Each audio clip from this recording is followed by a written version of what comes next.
Luc 22, 24 à 30. Il s'éleva aussi, parmi les apôtres, une contestation. Lequel d'entre eux devait être estimé le plus grand? Jésus leur dit: les rois des nations les maîtrisent, et ceux qui les dominent sont appelés bienfaiteurs. Qu'il n'en soit pas de même pour vous, mais que le plus grand parmi vous soit comme le plus petit, et celui qui gouverne comme celui qui sert. Car quel est le plus grand, celui qui est à table ou celui qui sert? N'est-ce pas celui qui est à table? Et moi, cependant, je suis au milieu de vous comme celui qui sert.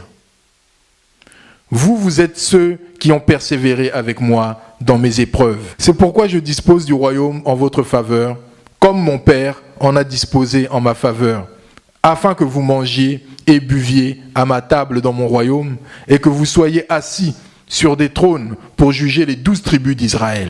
Jésus dit, vous êtes ceux qui avez persévéré avec moi dans mes épreuves. C'est-à-dire que vous avez accepté l'humiliation, le brisement, la souffrance à cause de moi. C'est ça qui fait de vous des gens de valeur. Ce n'est pas le titre, ce n'est pas votre succès.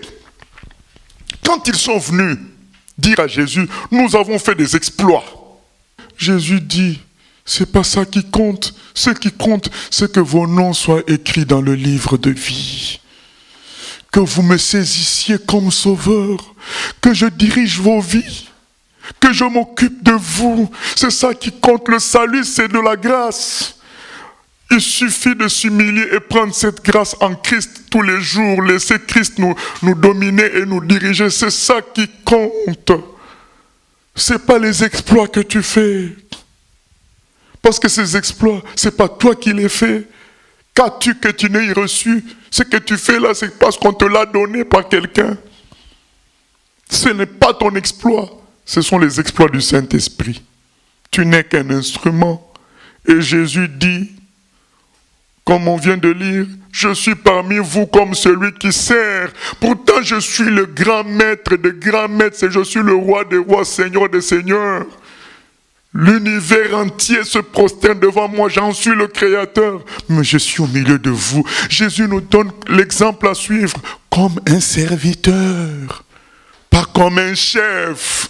C'est les gens de ce monde qui aiment ces titres-là, de bienfaiteurs, de grands chefs, de grands ceci, mais vous soyez simples. Là, dans Luc 22, il dit, je vous ai préparé des trônes. Il y aura des trônes qui sont pour vous au ciel. Je suis le roi des rois. Mais au milieu de vous, là sur terre, je suis comme un serviteur. Aujourd'hui, vous savez, qu'est-ce que les gens ont fait? Le mot serviteur, qui veut dire en réalité esclave? Il a été francisé en ministre, qui veut dire aussi serviteur. On n'en disconvient pas. Mais quand on dit mon ministre, nous pensons beaucoup plus au ministre de la Santé, au ministre des Sports, à ce genre de ministre-là. Alors qu'à l'origine, serviteur veut dire l'esclave du Seigneur. Jésus, quand il dit, je suis parmi vous comme un serviteur, il veut dire, je suis parmi vous comme un esclave. L'esclave de mon Dieu, à votre service. L'esclave de mon Père à votre service. Lui, le Dieu vivant, il se comporte comme ça. Bien-aimé, alors, qui sommes-nous pour prétendre à quoi que ce soit? Arrêtons. Voilà l'attitude que nous devrions avoir au milieu, entre nous, chrétiens. Chacun de nous doit se considérer comme esclave des autres, serviteur des autres. Que tu sois pasteur, apôtre, je ne sais quoi, tu es d'abord serviteur. Tu n'es pas plus grand que Jésus. Jésus dit, le disciple n'est pas plus grand que le maître. Si moi j'ai fait ces choses, vous devez passer par la même chose. Lisons Luc 11, 27 à 28. Tandis que Jésus parlait ainsi, une femme, élevant la voix du milieu de la foule, lui dit, « Heureux le sein qui t'a porté, heureuses les mamelles qui t'ont allaité. » Et il répondit, « Heureux plutôt ceux qui écoutent la parole de Dieu et qui la gardent. » Amen. On vient dire à Jésus, oh, quelle autorité, quelle parole. La femme qui t'a allaité, elle est bien heureuse. Jésus dit, mais tout ça c'est rien. Je sais qui je suis. Je suis le Fils de Dieu. Je suis votre Dieu. Je sais. Ce qui est important, hein, c'est de prendre le message que je vous donne. Bien-aimé, le plus important, c'est le message de Dieu. Qu'est-ce que tu en fais? Ce n'est pas le canal. C'est qu'est-ce que tu en fais du message? Il y a des gens qui ont vu le Seigneur. Ils l'ont vu en vision. Il y a des gens qui sont morts, qui ont vu le Seigneur. Mais quand tu regardes leur vie ne correspond pas à une telle vision. Pourquoi? Parce qu'ils se sont intéressés à la vision et non au message de Dieu.